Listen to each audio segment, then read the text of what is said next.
السلام کے یہ نواسے حضرت امام علی مقام سید الشہداء امام حسین رضی اللہ تعالیٰ عنہ، آپ کو اللہ نے اتنی عظمتیں عطا فرمائی کہ آپ دین کی بقا کے لیے اپنا سب کچھ قربان کر کے اپنے گھر بار کو چھوڑ کر میدان کربلا کی طرف گئے۔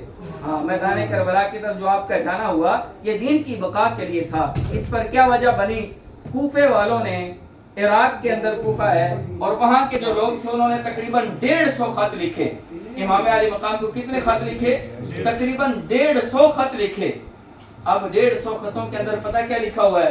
یہ لکھا ہوا کہ ہم یزید سے بیزار ہیں، یزید سے تنگ آ چکے ہیں، اے امام آپ ہمارے پاس تشریف لے آئے، ہم آپ کے ہاتھ پر بیعت کرنا چاہتے ہیں، آپ کے ہاتھ پر بیعت کرنا چاہتے ہیں، ہم آپ کے ساتھ کھڑا ہونا چاہتے ہیں۔ جب اتنا بار بار خط لکھا جا رہا ہے تو امام علی مقام جانتے بھی تھے کہ یہ کوفے والے جو ہیں اسی طرح غداری کریں گے، لیکن اب اگر آپ نہ جاتے تو کل قیامت والے دن ان کے لیے دلیل بن جانا تھا کہ ہم نے تو نواسۂ رسول کو خط لکھے، وہ نہیں آئے، اب ہمارے گناہوں کا جو وبال ہے کون جانے۔ انہوں نے تو یہی دلیل پیش کر دینی تھی۔ امام پاک رضی اللہ تعالیٰ عنہ آپ نے پھر ان کے ان خطوں کے دیکھتے ہوئے پھر بھی دلیل قائم کرنے کے لیے آپ نے اپنے چچا زاد بھائی حضرت مسلم بن عقیل کو بھیجا۔ ان کو جب بھیجا وہ پہلے گئے اور وہاں جا کر انہوں نے جائزہ لیا۔ پہلے ہی دن، پہلی ہی رات وہاں کے 40,000 لوگوں نے امام مسلم بن عقیل کے ہاتھ پر بیعت کر لی۔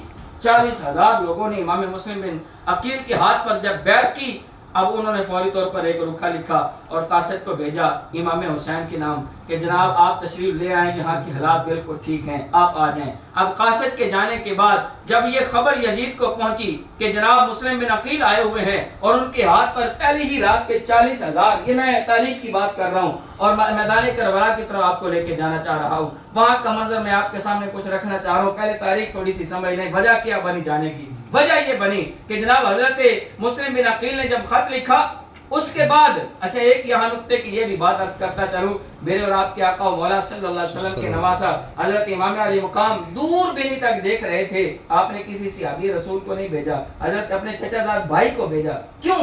اس لیے کہ اگر کسی اور صحابی کو بھیج دیتے قیامت تک جو طعن کرنے والے صحابہ پر ان کے لیے ایک دلیل بن جانی تھی کہ دیکھو جی فلاں صحابی نے یہ خط لکھا جس کی وجہ سے امام پاک وہاں گئے، اگر وہ نہ لکھتے تو آپ جاتے نہ۔ اس لیے آپ نے پہلے اپنے چچا زاد بھائی کو بھیجا کہ اگر کوئی اعتراض کرے تو وہ خانوادہ رسول پر اعتراض کرے گا، پھر وہ خود امام حسین پر اعتراض کرنے والا بنے گا۔ جب یہ بات بنی تو امام علی مقام اپنے بھائی کے خط پر جب یہاں سے چلے تو چلتے ہوئے جناب آپ کو پتا تھا کہ یہ سب کچھ ہونا ہے، لیکن جنگ کی غرض سے نہیں جا رہے تھے۔ یہ بات یاد رکھیے گا، جنگ کی غرض سے جاتے تو پھر بندہ قافلے کے لیے اس طرح جاتا ہے کہ گھر والوں کو بھی ساتھ ہے، علی اصغر کو ساتھ لے کے جاتا ہے، ایسے چھوٹے بچوں کو گھر والوں کو ساتھ نہیں جاتا ہے کہ۔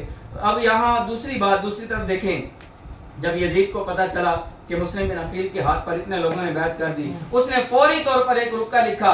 حضرت بشیر بن نعمان جو تھے، بشیر بن نعمان بن بشیر، وہ وہاں کے اس وقت گورنر تھے، ان کے نام لکھا کہ جناب حضرت مسلم بن عقیل کو فوری طور پر قید کر لیا جائے۔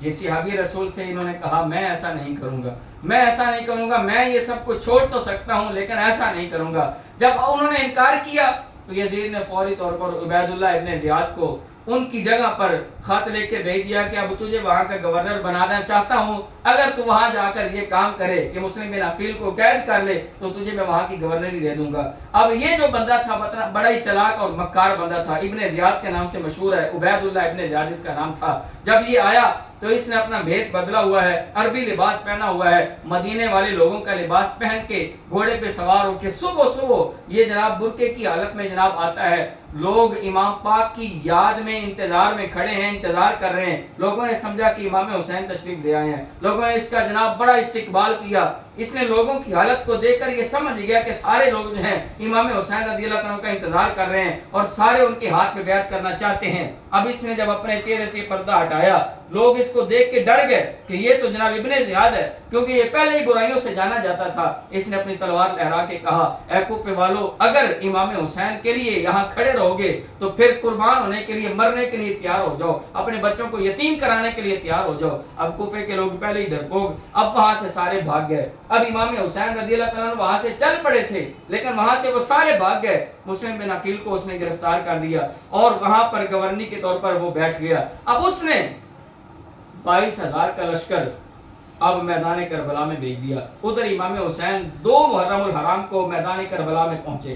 2 محرم الحرام 61 ہجری کو وہاں پہنچے میدان کربلا میں. جب میدان کربلا میں پہنچے تو اس سے پہلے 1000 کا لشکر لے کر حر وہاں پر کھڑا تھا. امام حسین کو اس نے گھیرا ڈال لیا. آپ کے پاس صرف 82 لوگ ہیں. آپ کے قافلے میں کتنے لوگ ہیں؟ صرف 82 لوگ ہیں. 72 لوگ شہید ہوئے. 82 لوگوں کا قافلہ ہے جس میں بچے بھی ہیں، عورتیں بھی ہیں. جناب سارے لوگ ملا کر 82 لوگ ہیں، جن میں تقریباً 12 صحابہ بھی ہیں جو آپ کے ساتھ ہیں. اس انداز میں جناب وہاں قافلہ پہنچا. حر نے جب آپ کو روکا تو امام حسین رضی اللہ عنہ نے فرمایا کہ کیا وجہ ہے، ہمیں کیوں روکا جا رہا ہے؟ ہمیں تو خط لکھ کے یہاں بلایا گیا ہے. حر نے کہا کہ مجھے ان باتوں کا نہیں پتا، مجھے بس اتنا پتا ہے کہ میری ڈیوٹی لگائی گئی ہے کہ آپ کو یہاں سے نہ تو واپس جانے دینا ہے نہ آگے جانے دینا ہے. یہیں پر ہی آپ کا میں نے جناب گھیراؤ کر لیا ہے. یہاں سے آگے نہیں جانے دوں گا، نہ ہی پیچھے جانے دوں گا. امام پاک رضی اللہ عنہ نے آگے سے پتہ کیا فرمایا؟ آپ نے فرمایا حر ہمیں یہاں سے واپس جانے دو. اس نے کہا واپس نہیں جانے دیں گے. آپ نے کہا چلو پھر واپس نہیں جانے دینا تو چلو پھر یزید کے دربار میں لے چلو، ہم اس کی آنکھوں میں آنکھیں ڈال کے بات کرنا چاہتے ہیں. اس نے کہا یہ بھی اجازت نہیں ہے. تیسری بات آپ نے فرمایا چلو مدینے بھی نہیں جانے دیتے، اس کے پاس بھی نہیں لے کے جاتے تو ہم کہیں اور چلے جاتے ہیں، ہمیں نہ چھیڑو، ہم جاتے ہیں کہیں اور چلے جاتے ہیں، اللہ کی زمین بڑی وسیع ہے، ہم کہیں اور چلے جاتے ہیں. ان تینوں باتوں کو اس نے نہ مانا. اس نے کہا مجھے بس اتنا ہی آرڈر ہے کہ آپ کو روک کے رکھنا ہے. اب 2 محرم الحرام سے 7 محرم الحرام تک اس نے آپ کے جناب روکے رکھا. 7 محرم الحرام جب آیا تو آپ کو جناب جب دیکھا کہ حر نے جب دیکھا کہ ابن زیاد 22,000 کا لشکر لے کے وہاں پہنچ آیا. ابن زیاد 22,000 کا لشکر لے کے جب وہاں آیا اور اس نے پانی بھی بند کرا دیا. جب پانی بند کرایا اب جناب حر، پہلے جو حر تھے، اب ان کی آنکھوں سے پردہ ہٹا. اب انہوں نے دیکھا کہ یار یہ تو خانوادہ رسول کو تباہ کرنے کے لیے انہوں نے منصوبے بنائے ہوئے تھے. انہوں نے مجھے تو یہ کہا تھا کہ ہم ان کو کچھ بھی نہیں کہیں گے، بس ہم ان کے ساتھ مذاکرات کریں گے، پیار سے بات کریں گے. میں نے تو ان کو پیار کے ساتھ روکا ہوا تھا. یہ حر جو ہے امام پاک کے پیچھے نمازیں پڑھتے رہے، 5 دن تک نمازیں پڑھتے رہے، امام پاک کے پیچھے نماز پڑھتے ہیں، بعد میں بیٹھ کے بات چیت بھی ہوتی ہے، بس صرف روکا ہوا ہے. لیکن اب جب دیکھا کہ جناب ابن زیاد نے ان پر ظلم کرنا شروع کر دیا ہے، پانی بھی بند کر دیا ہے، اب جناب حر جو ہیں، پہلے حر تھے، اب جناب حر ان کی آنکھوں سے جب پردے ہٹے، دیکھا کیا کہ جس قافلے میں کھڑے ہیں یہاں تو آگ جل رہی ہے، یہاں تو آگ جل رہی ہے، اور دوسری طرف جہاں امام پاک کھڑے ہیں وہاں تو جنت کی خوشبوئیں آ رہی ہیں، جنت کے باغات ہیں. اپنے گھوڑے کو ایڑی ماری اور فوری طور پر جناب امام حسین کے پاس آ کر کہتے ہیں قدموں میں بیٹھ کر، اے امام حسین کیا میرے لیے بھی معافی ہو سکتی ہے، مجھے بھی معافی مل سکتی ہے؟ امام پاک نے آگے سے فرمایا حر کیا تو نہیں جانتا میں اس نبی کا نواسا ہوں جسے رب نے رحمت للعالمین بنا کے بھیجا ہے. میں اس نبی کا نواسا ہوں کہ جن کی بارگاہ کے اندر کوئی بھی آ کے معافی مانگتا ہے تو آپ فوری معاف فرما دیتے ہیں. تو آ گیا ہمارے قدموں میں، جا تجھے معاف فرمایا. بس اتنا ہی نہیں، تجھے معاف بھی کیا اور جہنم کی آگ سے آزاد بھی فرمایا. جا آج کے بعد تو جہنم کی آگ سے آزاد ہے. جب اتنا فرمایا تو بڑے خوش ہو گئے کہ شکر الحمدللہ میرے لیے بھی معافی مل گئی، کیونکہ یہ سب سے بڑا اپنے آپ کو گناہگار سمجھ رہے تھے جناب حر اپنے آپ کو، کیونکہ انہوں نے ہی سب سے پہلے روکا تھا اور سب سے پہلے روکنے والے یہ تھے. اس کے بعد پہلے کیا ہوا جی؟ 7 محرم الحرام پانی بند ہو گیا. اب نبی علیہ السلام کے نواسہ رسول اور خانوالہ رسول کے جو چند لوگ ہیں، تقریباً بعض روایات کے اندر 16 لوگ تھے، بعد میں 17 اور بعد میں 21 تک کی روایت ہے کہ صرف خانوادہ رسول کے 21 لوگ ہیں. باقی سارے کون ہیں؟ باقی سارے کون ہیں؟ صحابہ کی اولادیں ہیں. صحابہ کی اولادیں ہیں، صحابہ بھی ہیں جن میں سب سے کم عمر جو صحابہ ہیں، 12 صحابہ وہاں موجود ہیں، ان کی 65 سال عمر ہے. سب سے کم عمر. یہ میں اس لیے بتا رہا ہوں، تاریخ کی بات ہے. جو لوگ اعتراض کرتے ہیں کہ صحابہ کیوں نہیں آئے، صحابہ نے مدد کیوں نہیں کی، سب سے پہلا جواب تو یہ ہے کہ حضرت امام حسین جنگ کے لیے نہیں آئے تھے. اگر جنگ کے لیے نکلتے تو صحابہ جتنے بھی اس وقت موجود تھے نا دنیا پر، پہلے تو بہت کم رہ گئے تھے کیونکہ دنیا سے پردہ کر گئے تھے. یہ 61 ہجری کا واقعہ ہے اور اس وقت صحابہ کرام کی عمروں میں بتا رہا ہوں کہ سب سے کم عمر جو صحابی موجود تھے ان کی عمر 65 سال تھی.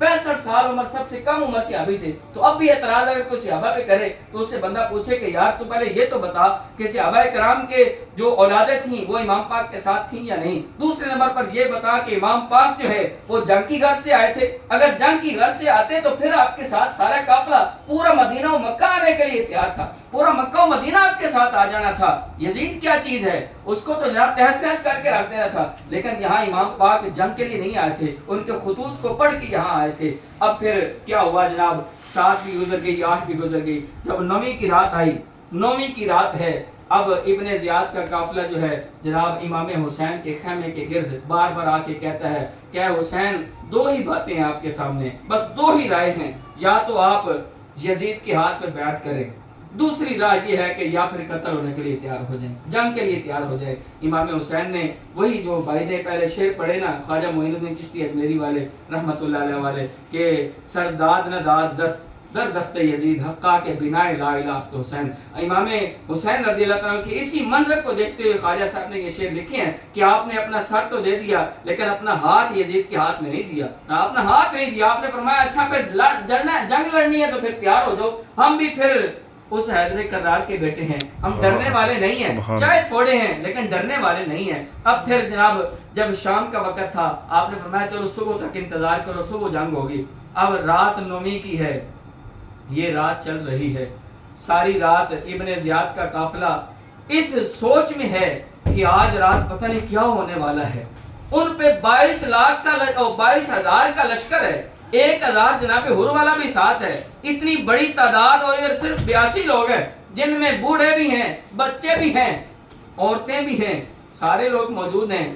ان سے ڈرتے ہوئے جناب پھر ابن زیاد خط لکھ رہا ہے یزید کو کہ ہمیں اور قافلہ چاہیے, ہمیں اور فوج چاہیے. آگے سے جواب آتا ہے تجھے شرم نہیں آ رہی, اتنے چند لوگوں کے مقابلے میں اتنا بڑا لشکر مانگ رہا ہے, پہلے اتنے لوگ بھیجے ہیں. جواب پتہ کیا دیتا ہے, تجھے نہیں پتا کہ یہ حیدر کرار کے بیٹے ہیں, یہ حیدر کرار کے بیٹے ہیں. 1,000 کے مقابلے میں اگر آ جائے لڑنے کے لیے تو ایک کے مقابلے میں کوئی لڑ نہیں سکتا ہے. یہاں تو یہ منظر تھا جناب علی. یہاں منظر یہ ہوا کہ امام پاک ساری رات جناب وہاں پتہ کیا کر رہے ہیں, اپنے خیمے کے اندر عبادت کر رہے ہیں ساری رات. ابن زیاد کے بار بار جاسوس آتے ہیں دیکھنے کے لیے کہ جا کے دیکھو تو صحیح کیا کر رہے ہیں, وہاں کیا ہونے والا ہے. اتنا خوف ان پہ طاری ہے, اتنا خوف طاری ہے. لیکن امام پاک ساری رات قرآن پڑھ رہے ہیں. خیمے سے کبھی قرآن کی آواز آتی ہے, کبھی قرآن کی آواز آتی ہے, کبھی مصلی رسول پہ کھڑے ہو کے نماز پڑھ بھی رہے ہیں, گھر والوں کو بھی پڑھا رہے ہیں, اور یہی وصیتیں کر رہے ہیں. اپنی بہن کو بتا رہے ہیں کہ اے بہن تو نے رونا نہیں ہے, اے زینب تو نے رونا نہیں ہے, مجھے پتہ ہے کہ مجھے انہوں نے قتل کر دینا ہے. اور ساتھ پھر دوسرے نمبر پر پتہ کیا کر رہے ہیں, اپنے گھر والوں کو بھی درس دینے کے بعد سارے قافلے والوں کو بلا کے امام پاک نے 3 مرتبہ یہ اعلان فرمایا کہ مجھے پتہ ہے کہ انکم تقتلون غدا, کہ تم سب کو کل کے دن قتل کر دیا جائے گا, مجھے بھی قتل کر دیا جائے گا. مجھے یہ پتہ ہے اے قافلے والو, اے میرے ساتھ محبت کرنے والو, میں تم لوگوں کو اجازت دیتا ہوں, میں اپنی لائٹ کو بند کر دیتا ہوں, دیے کو بجھا دیتا ہوں, اندھیرے کی عالم میں میں تجھے اجازت دیتا ہوں تم سب کو. اگر کوئی واپس جانا چاہتا ہے تو میں اپنی خوشی سے کہہ رہا ہوں چلا جائے, کیونکہ انہوں نے صرف مجھے ہی قتل کرنا ہے, یہ میرے خون کے پیاسے ہیں, میں نہیں چاہتا کہ تم لوگ بھی یہاں مارے جاؤ, تم چلے جاؤ. لیکن قربان جائیں امام حسین کے قافلے میں کوئی وہ تو واپس چلا جائے, یہ نہیں ہو سکتا. امام حسین کے قافلے میں ایک دفعہ دیا بند کیا, دوبارہ جلایا, دیکھا سارے بیٹھے ہیں, کہہ دیو ذرا سبحان اللہ, سارے بیٹھے ہیں. دوبارہ پھر جب دوبارہ بجھایا, پھر یہ کہا کہ جنہوں نے جانا ہے چلا جائے, لیکن دوبارہ جلایا, دیکھا سارے بیٹھے ہیں. تیسری بار تو پھر ایسے کیا, پھر جب جلا کے دیکھا نا تو دیکھا سارے بیٹھے ہیں. چوتھی دفعہ جب کرنا چاہا تو صحابی رسول حضرت حبیب بن مظاہر کھڑے ہو کر عرض کرتے ہیں, اے نواسہ رسول, آپ اگر صبح فجر تک یہی کام کرتے رہے, اللہ کی قسم اٹھا کے کہتے ہیں کہ ہم میں سے کوئی ایک بھی نہیں جائے گا, آپ کے نام پر قربان ہو جائے گا. یا رسول اللہ,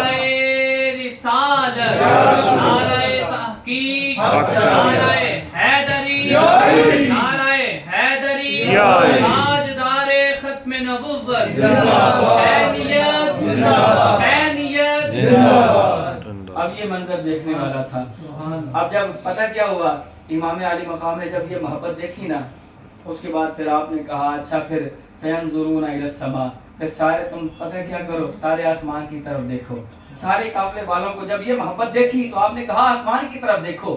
سارے ماننے والے تھے, انہوں نے یہ نہیں کہا کہ اوپر تو خیمہ ہے, انہوں نے کہا چلو ٹھیک ہے جی, آپ نے کہا آسمان کی طرف دیکھو, یہ لو جی ہم نے آسمان کی طرف دیکھا. تو سب نے جب آسمان کی طرف دیکھا تو امام پاک فرماتے ہیں اب آسمان کی طرف دیکھ کے نا سارے جنت کے اندر اپنی اپنی منظروں کو بھی دیکھ لو.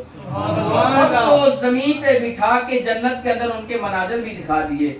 اب جب یہ منظر سب کے سامنے ہو کون پریشان ہوتا ہے شہید ہونے پہ؟ سب کو پتا ہے کہ شہید ہونے کا درجہ کتنا بلند و بالا ہے. شہید جو ہے مرتا نہیں ہے، وہ زندہ ہوتا ہے. ارے یہ تو عام شہید کی بات ہے، جو سید الشہداء ہیں ان کا مقام کتنا عظیم والا ہے. ارے شہید کا خون زمین پہ گرنے سے پہلے رب کی بارگاہ میں اتنا مقبول ہو جاتا ہے کہ اللہ اپنا دیدار کراتا ہے، اللہ اپنا دیدار کراتا ہے. شہید کو درد نہیں ہوتی، یہ بات یاد رکھیے گا. چاہے اس کے جسم کو کاٹا جا رہا ہو، شہید کو پتہ نہیں چلتا. اس پہ اگر کوئی کہے کہ یہ کیسے ہو سکتا ہے، قرآن پڑھ کے دیکھیں. جناب یوسف علیہ السلام کے حسن کو دیکھ کر مصر کی عورتوں نے جب اپنی انگلیوں کو کاٹا، کاٹنے کے بعد جب جناب یوسف جب سیڈ پہ ہوئے تو ان کو پتا چلا کہ ہماری تو انگلیاں کٹ گئی ہیں. لوگوں نے کہا، عورتوں نے کہا، جب انگلیاں کٹ رہی تھی تو تمہیں پتا نہیں تھا؟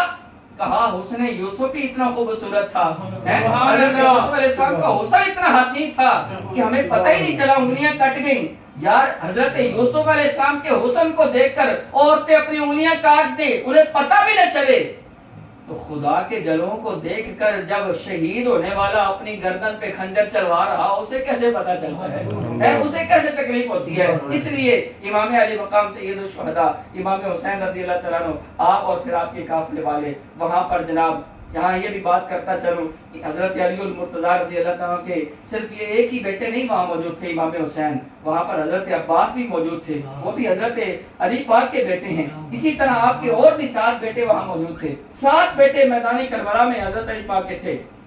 18 اولادیں ہیں حضرت علی پاک کی رضی اللہ تعالیٰ کی. 18 اولادیں وہاں پر موجود ہیں، اور ان میں جناب حضرت علی المرتضیٰ کے بیٹوں کے 3-4 کے نام جو میں آپ کو بتا ہی دوں کہ پتہ ہے کیا نام ہے. ایک تو حضرت امام حسین ہے نا، اور ایک حضرت عباس ہیں. ایک کا نام حضرت ابو بکر بن علی، حضرت ابو بکر بن علی ہے. ایک کا نام حضرت عمر بن علی ہے. ایک کا نام حضرت عثمان بن علی ہے. یار حضرت علی پاک نے تو اپنے بچوں کے نام بھی جناب شیخین کے ناموں پہ رکھا ہے، صحابہ کرام کے ناموں پہ یہ رکھ کے یہ اعلان کیا ہے کہ ہماری محبتیں ہیں، ہماری آپس میں محبتیں ہیں، نفرتیں نہ بنایا کرو، ہماری تو آپس میں محبتیں ہیں. ہاں یہ محبتیں ہیں. اور کریم آقا علیہ السلام کے یہ پیارے نواسے حضرت امام علی مقام سید الشہداء امام حسین رضی اللہ عنہ جب صبح 10ویں کی ہوتی ہے تو آپ نے دیکھا کہ اب یہ منظر جو ہے وہی خونی منظر ہے. آج ہم نے دنیا سے چلے جانا ہے. پھر وہ جنگ ہوئی، جنگ کے دوران باری باری سارے شہید ہوتے گئے. امام علی مقام سید الشہداء امام حسین رضی اللہ تعالیٰ عنہ نے بھی اپنی جان جو ہے خدا کے سپرد کی. اور پھر 10 محرم الحرام کا وہ دن جو ہے قیامت تک یہ یاد رکھا جائے گا. یہاں تک کہ روایات کے اندر آتا ہے کہ جب قیامت کا دن ہوگا اس وقت بھی 10 محرم الحرام کا دن ہوگا. 10 محرم الحرام کو قیامت برپا ہوگی، اور اس دن پھر امام علی مقام کے آنے کا منظر بھی نرالا ہوگا. کہ امام پاک کی محبت میں ہوں گے وہاں پر. یقین جانیں، قربان جائیں امام پاک کی عظمتوں پر کہ جنہوں نے آپ کے ساتھ پیار کر لیا، آپ ان کے ساتھ بھی محبت فرماتے ہوئے انہیں بھی اپنے نواسہ جان سے شفاعت کبریٰ کے دروازہ جب کھلے گا نا، شفاعت لے کر اپنے ساتھ جنت میں لے کے جائیں گے. میں اپنی بات کو اختتام کی طرف لے کے جا رہا ہوں ان اشعار کے ساتھ کہ وہ کسی نے کہا ہے نا کہ جہان بھر کے اداس لوگوں، حسین تم کو بلا رہا ہے. اب منظر ہے کہ حسین علیہ السلام کی سیرت کو اپنانے کا. ہاں اب وقت ہے. یقین جانیں اس وقت جو ہر طرف ہمیں یزید اپنی طرف بلا رہے ہیں، یہ نہ یاد رکھیے گا وہ ایک وقت کا یزید تھا، اب تو ہر طرف یزید ہی یزید ہیں. ہاں کوئی کس انداز میں نوچ رہا ہے، کوئی کس انداز میں نوچ رہا ہے عوام کو. جناب اسے کوئی ہمارے ایمان کا ڈاکو بنا ہوا ہے، کوئی قرآن پہ جناب ڈاکے ڈال رہا ہے، کوئی ناموس رسالت پہ ڈاکے ڈال رہا ہے، کوئی ختم نبوت پہ ڈاکے ڈال رہا ہے. ہر طرف سے جناب یہ جو جناب حملے ہو رہے ہیں. اس وقت بھی امام حسین رضی اللہ عنہ کی سیرت و صورت کو اپنانے کا وقت ہے، آپ کی سیرت عمل کرنے کا وقت ہے. وہ کسی نے کہا نا کہ جہان بھر کے اداس لوگوں، حسین تم کو بلا رہا ہے. سبھی کے منہ پہ حسین کیوں ہے، یزید منہ کو چھپا رہا ہے. آج یزید جو ہے نا چھپانے کی اپنے آپ کو بڑی کوشش کرتے ہیں، لیکن حسینیت والے جو ہے نا، حسین والے جو ہیں وہ اپنے آپ کو چھپاتے نہیں بلکہ سامنے آ کے بتاتے ہیں کہ ہم حسین والے ہیں. ہم چھپنے والے نہیں ہیں، ہم حسین والے ہیں. ہم کوئی دو نمبری کرنے والے نہیں ہیں، الحمدللہ ہم حسین والے ہیں. اب میں وہی بات کر رہا ہوں کہ جہان بھر کے اداس لوگوں، حسین تم کو بلا رہا ہے. سبھی کے منہ پہ حسین کیوں ہے، یزید منہ کو چھپا رہا ہے. یہ قتل و غارت، یہ خون ریزی، یہ قتل و غارت، یہ خون ریزی، یہ محفلوں کا ہجوم دیکھو.